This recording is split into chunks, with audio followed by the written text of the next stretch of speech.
So, what are we doing today? Well, today is bat wing maintenance. One of the cylinders started to leak, and badly. So, in order to take it off, I already taken off some of it. It's connected with a couple of pins. So, just to demonstrate.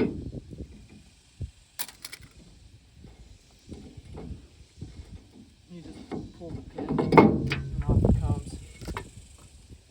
So anyway, I need to take it over to a vise and start taking the cylinder apart in order to rebuild it. So most farm equipment runs on hydraulics. This is an example of a serviceable cylinder. Note the bolts, and I'll show you one that's not serviceable. Alright, the cylinder is on the vise, and I'm going to mark the cylinder in relation to the hosing fittings so that when I reassemble it, I'll know exactly the way so that my hoses will be oriented the right way. So again, this cylinder is off a bat wing, a bush hog 15-foot one. Okay, this is a two-handed operation. So I'm holding this nut with a 3/4 inch crescent wrench. I'm using a power tool to get the nut off.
So as you can see, all four of those posts are out, and then this part just pulls away from the rest of the cylinder, and this will be replaced, this O-ring right here, and then there's also a cap down in there. The idea being is that the cylinder will push out in that direction. Alright. This is going to be tricky to get this cylinder off.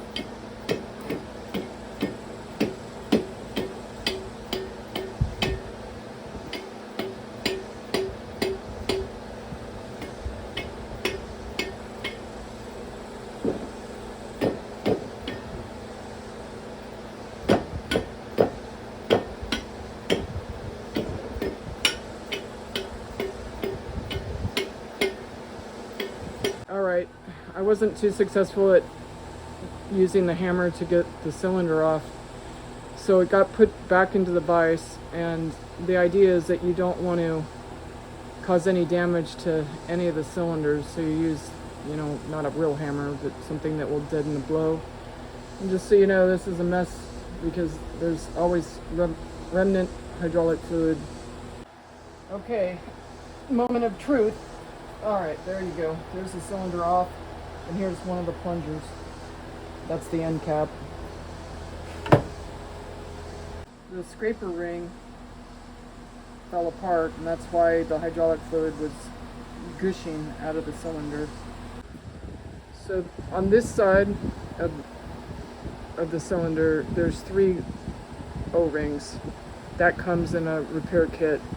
And then there's one that you can see here, and there'll be one underneath this end cap as well.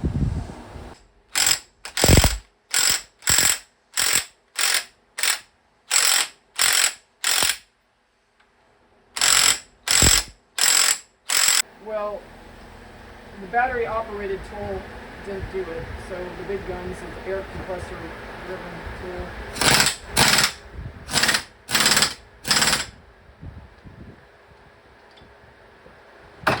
Turn it off. So the machine shop side of the process is to, with a piece of emery cloth, clean off the shaft in case you placed any burrs on it, to make sure that the new O-rings maintain their integrity and make a good seal with the shaft. Well, I got absent-minded and I put the seal in already. So basically place the seal over the cap and put it in with a rubber mallet. So you'll have to pardon me. I also put in that rubber O-ring that's on this cap. So sorry about that, but I got hasty in putting on the kit. So this is the seal that needs to be banged out that I was discussing when I spoke about the O-rings. Okay, so this O-ring was already on, and this other washer is a flat one, similar to the one that you'll see on a oil filter on a car.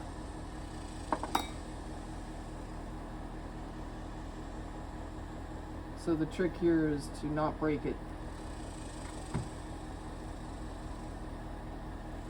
So it goes behind again, it goes behind the round one. So it's seated, so we're good. So once the O-rings are in place, you have to slide the cap down the shaft. Oh. It's definitely tough initially.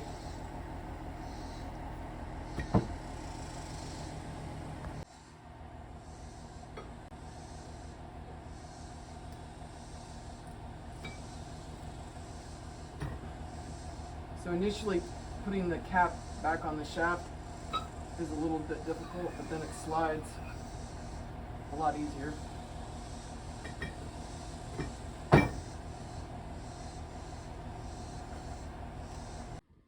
Well, I got absent-minded and I put the seal in already. So basically place the seal over the cap and put it in with a rubber mallet. So you'll have to pardon me. I also put in that rubber O-ring that's on this cap. So sorry about that, but I got hasty in putting on the kit. I'm going to highlight the plunger. So this is the scraper, and if you notice there's a hole on this one and this one. That's normal. Yep. Okay, when you put the plunger on, you want to make sure you don't have it backwards. So this recess goes that way.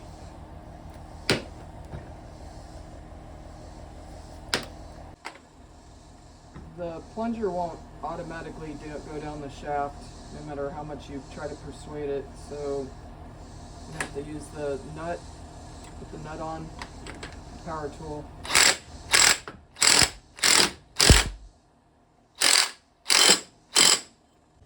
This is the inside of the tube, and I'm inspecting it for any dirt or grime. You want to make sure it's definitely clean. At this stage, you want to have it tight in a vise because it's going to be difficult. And you're going to really want to align your white marks up. Turn it off. Alright, when you're putting this cylinder on, the most important thing is make sure your marks are lining up. And that you have the tube on it, the right end up. Alright.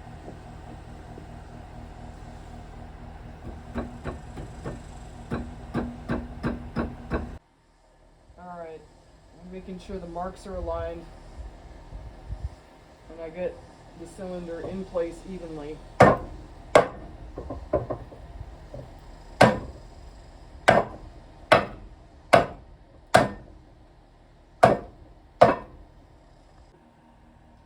So in a non-perfect world, the guy that makes up the kit, because it's not a store-bought kit, he actually picks out the different bits that you need for the kit out of bins. He did not have a second flat washer, but he had the round O-ring. So I'm gonna put this end cap back on, aligning the marks, and hope that it will hold. And if it doesn't, and I'll have to go shopping for another O-ring. But it's kind of crunch time, and I need the cylinder to work, so I'm gonna try it this way.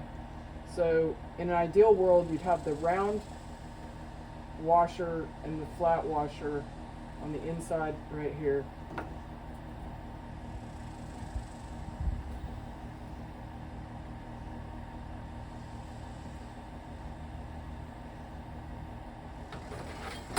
So the metal rods go in, and I'm going to use them to pull the cap on the cylinder.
Okay, I've attached the rods in the cylinder by hand, and now I'm going to have to use two tools on each end in order to tighten these. It's a 3/4 inch on this end. This is the tool setup you're going to have. So you're going to have a socket on one end and an open end on the other, and you just have to tighten it, otherwise the rods will just turn and you won't be able to tighten it on. The reason why the setup's important and power tools aren't used is that you're trying to suck down the end cap evenly, and you definitely want to have it on there square so you don't do any damage. Repair of the cylinder was actually a 2-day process. Obviously I was wearing a red t-shirt one day and a pink t-shirt the next, and that's because I started on a Friday, and of course I wasn't finished in time to go get a repair kit at the one shop that I know that actually picks out the different bits that you need to to make up the repair kit. And so then the gentleman was sick on the next day, and so I couldn't get it on Saturday either, and being a small town, nothing's open on a Sunday. So on the following Monday, I was able to get most of the kit. So you saw me seal back up the cylinder without one of the flat O-rings. I've decided that I really didn't want to do that, but in making the video, I kind of wanted to finish the completion of the cylinder so you could see it, so that I can, when I do pick up the right O-ring, which I measured from the other O-ring, I just wanted to get done with the video because it's quite a few takes so that I could get my hands free.